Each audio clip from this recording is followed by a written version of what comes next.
And I had to keep resetting that because every time you hit a goal, I think it's dangerous not to reset and pop another goal out there, because you should be always looking for the next level of what's the next level of achievement.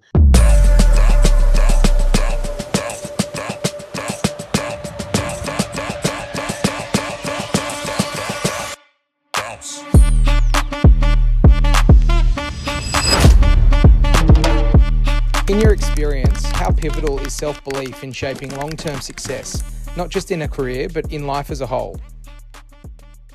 I think self-belief is the foundation under which anything worthwhile is built. In fact, I'd go further to say I think it's almost impossible to do anything worthwhile unless you have a foundation of self-belief. So it's just a crucial element in any success plan, whether that's business or whether it's outside of business. It's a critical factor. Can you take me back to the moment you first had to back yourself, before there was any real evidence that you could do it? What made you choose belief over doubt in that moment? I started selling when I was 20 years of age, which back then was young, and even today is quite young to start selling. And the competitors I was up against were 40, 50, 60 years of age, so my parents and even grandparents' ages, with many years of real estate and life experience. I was full of confidence and enthusiasm to start. It took me 6 months to sell my first property. So you can imagine after 3, 4, 5 months, when you'd been in the job working 7 days a week, 12, 14 hours a day, and you hadn't sold the property after 4 or 5 months, it got very, very challenging. So at that point, I started to doubt myself because my previous boss had thought and said to me that he thought I was too young. That was a really challenging period, and I was literally weeks off throwing it in because I didn't think I'd actually get there. Then I got my first sale, and then fortunately soon thereafter, I got second, third, fourth, and it started rolling. So it really took me to dive deep into myself, to back myself and realize that, the challenges, the obstacles, the disappointments along the way are all critical parts of strengthening your resolve and your belief. So I look at it that when you come across things that aren't the ideal outcomes for yourself, that's an opportunity. It's like going to the gym, it's like emotional weightlifting. This is an opportunity for me to really resolve that I'm committed to this and I'm going to make it happen. How do you build belief on the days when results, confidence, or motivation just aren't there? I think you need an absolute commitment to continually building on your belief, just like it is a muscle. And I think you have to have a lens that says the disappointments are paths to strengthening my resolve. And then I think you need a few factors. You need to surround yourself with people that are uplifting, motivating, that do believe in you, and they believe in themselves. So you want to create an environment of success. So you've got any number of people to go to. Second thing is I'm constantly reading, listening to, watching documentaries, stories, quotes, interviews with people that have done things that I want to do. So I'm finding ways to keep reinforcing to myself that what I'm trying to achieve is possible. So I think that's really critical. The lens at which you see it, the people you surround yourself with, and the things that you digest in terms of interviews and books and those sort of things. So I've been an avid reader and listener of books more lately for the last 40 years. What's the hardest challenge you've ever had to push through? And how did that experience reshape the belief of what you're capable of? When I started this business, McGrath, when I was 24, and 6 months into the business, I thought we were going really well. I was overseas at a real estate conference in San Francisco. My accountant rang me and he said, "We can't pay the wages bill next week, you better get back." So that to me was, I was that close to not having a business anymore because, of course, you can't pay your wages, word gets out, no one wants to work for you. Could have been a disaster. So I flew back the next day. I negotiated with the banks to give me a little bit more of an overdraft, which got me through that tight period. We were doing quite well, but it was a cash flow issue. And that sort of brought me so close to seeing that this business could have gone. So again, I looked at it as this is a strengthening exercise. This is a good thing for my future. This is a great lesson in terms of sales don't always equal cash flow. And I think that I've trained my mind that, when you're given lemons, you have to make lemonade. I always believed that I would be to some degree successful. I wasn't quite sure. I didn't really define it too articulately back then. But I felt that through hard work, persistence, drive, I was good at sport before real estate. And I applied the same principles that made me successful in sport in real estate. So I knew that really most things in life, if you apply commitment and focus and you have a vision and you put in the work, you're going to get there.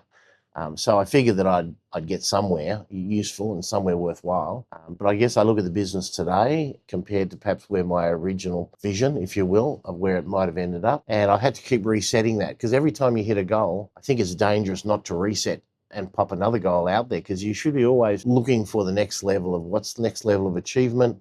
Where could this go? Where could I go personally? Where could my business go to? So I'm constantly resetting goals. Do you have a deeper purpose that drives you? And how does that shape the way you show up, train, and perform every single day? I love contributing and transformation. One of the great things about being in the world of real estate is to be successful yourself, you have to transform. You have to grow as an individual. And I think way above the monetary opportunity that it gives you, I think the opportunity to grow a better version of yourself, to be able to handle the success, handle the clients, grow the business, deal with multiple things happening at once, is the greatest gift. So I think that's really critical part of it. And the other thing is transforming others. I mean, I think once you're comfortable financially, anything above that is a zero in a bank account that often doesn't change the way you feel about life or the world. Whereas changing someone's life that you're working with, be it a client, be it a employee, team member, you'll never forget that. I mean, that's the real gift. So I look at it and I think every day I have the blessing of being able to contribute to someone else's success journey. And most of them are agents today, because I work mainly with agents, but principals of businesses and so forth. So that for me is the deeper reason and the real person. It's transformation and growth of others. How do you lead others to believe in themselves, especially on the days that they're struggling to see it? Almost everyone I coach, I believe more in them than they believe in themselves, which I think is a good thing often. And it's my job to transfer that belief I have with them. Once you've done it a number of times and you've been able to take someone from a position of not much success to a position of a lot of success, I start with a series of questions, and if I sense they're lacking in belief, I'll dig into that and I'll ask them, how are they feeling? If they're not confident, why aren't they confident? What's causing them to doubt their ability? And I try and then surface the awareness for both of us as to what's their mental blockage. I then have so many case studies now to call upon. I can then find something that's relevant to that person in that situation and tell them the story of how this happened. Third thing is I encourage them to get small wins. A lot of people are point A, they want to get to point B, and sometimes they just want to take a massive jump. And I say to them, well, what can we do today, this morning, in the next few hours of this morning? What can you do that's a small win? Little wins, layer upon layer, become bigger wins. They build your confidence. So I try and get people into a winning methodology, and that's often by starting smaller, not larger.